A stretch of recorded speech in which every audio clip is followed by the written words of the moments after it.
Ayan guys, medyo nahirapan na si Lolo maglakad, kaya nakakay na siya.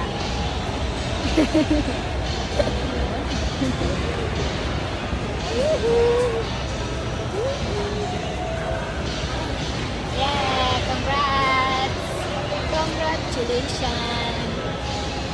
Ano masasabi mo sa graduation mo? Okay? I would like to thank talaga nag-lipstick pa no? Palabas na kami, pauwi na. Talagang mag-thank you ka naman kung kanino ka dapat mag-thank you. Thank you sa lahat ng sponsor. Thank you. Ano kanina? Tita.